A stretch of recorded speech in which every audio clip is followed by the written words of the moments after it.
Welcome back to Going Through the Decades, the 60s and 70s, where we are going from 1960 to 1979 and talking about the horror films in each year and also the fashion. So it's time for 1963. Let's get started. If you're new here, I'm Ashley. I'm a lover of all things 60s and 70s, the fashion, the films, the horror films, the music, and all things in between, but not the values. I like to make that clear. But today we're going to focus on the year 1963. We're going to take a look at the fashion in that year, the trends, the style icons, and then we're going to take a look at the top horror films. Now, these are my top horror films. So, what are yours? Make sure you let me know in the comments, and let's get started. All right, so let's talk fashion in 1963. Now, in 1963, it was going from again that polished 50s look into really that youthquake. This was really the transition year where the youthquake started to take over. What was happening is Jackie Kennedy's sophisticated First Lady style started to combine with the youthful looks and more modern, edgy looks of the time. And what was starting to happen was that, well, the youth was taking over. That rebellious look, known as mod style, was really starting to take off. The youthful style was slowly but surely making its way through, and the introduction of the mini skirt started to take place. Now, what were some key styles in 1963? Well, let's take a look at them. Hemlines started to rise. Mary Quant, the inventor of the miniskirt, which I think she is. She's an amazing stylist. And if you don't know about her, definitely look her up. She also has a very iconic haircut. But her fashion, but all of our ideas and additions to the style scene really were pushing the envelope, driving strong with a youthful new look. White go-go boots started to come on the scene and take the place of more stiletto style heels. And also just boots in general were becoming popular, worn with mini skirts and dresses. Shift dresses were still in. Those were holding strong in the beginning of the 60s, but they were even more strong in 1963 with that A-line shape and also two bold patterns and bold colors. These were added to those shift dresses and really made an impact on the fashion scene. Now, as for hair, hair was really taking a step toward more geometric cuts, and the pixie was becoming extremely popular. Also, too, a short flipped out bob hairstyle was extremely popular as well. As for makeup, the focus was on the eyes, really drawing to the eyes with a look where on the lids you had more white, and then, of course, a more kohl or eyeliner look on top of the lid, with sometimes the eyeliner flicking out to draw attention and make the eyes wider. This is where I started really loving number one, the makeup, because that is my look most days. And then, of course, I'm a fan of the pixie. I have one.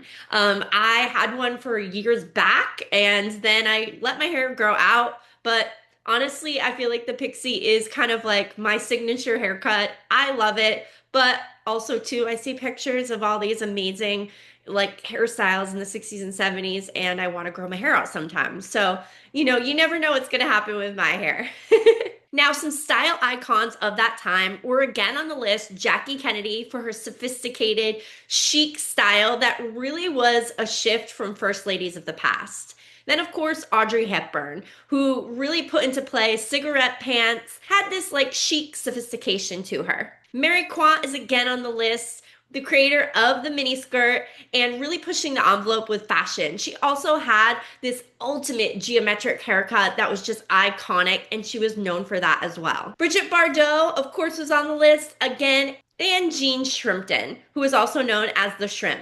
New to the list this year was Tippi Hedren, who was famous for her Alfred Hitchcock films. She was known as having high fashion look with a chilly glamour to her.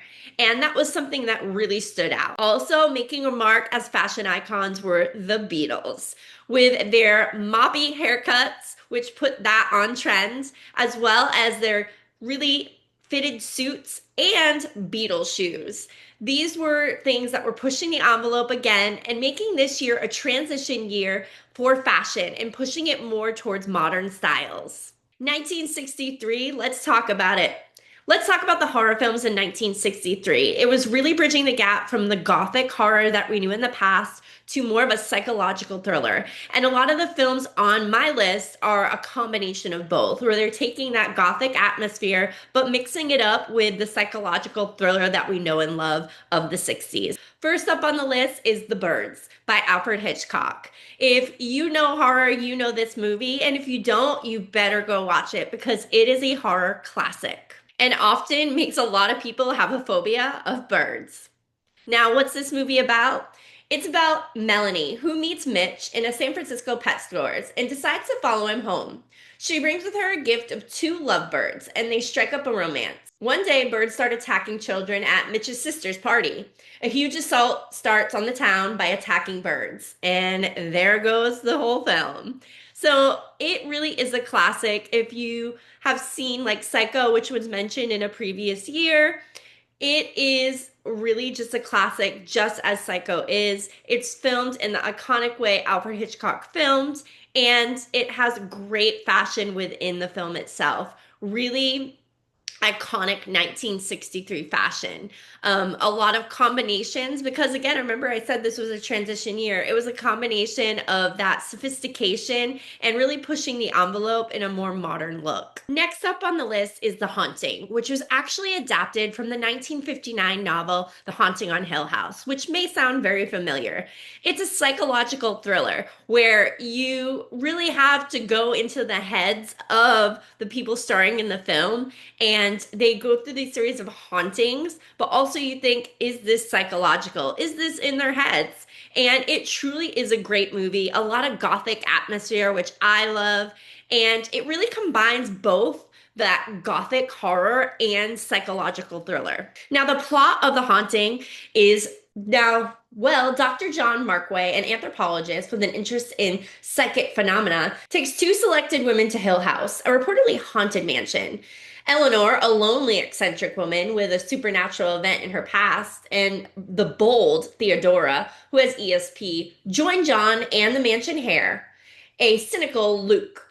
They are immediately overwhelmed by strange sounds and events, and Eleanor comes to believe the house is alive and speaking directly to her. So again, it is one of those films where you are kind of in the driver's seat and you're going through this event with these women and you're trying to figure out, is this really happening or is this all in their heads?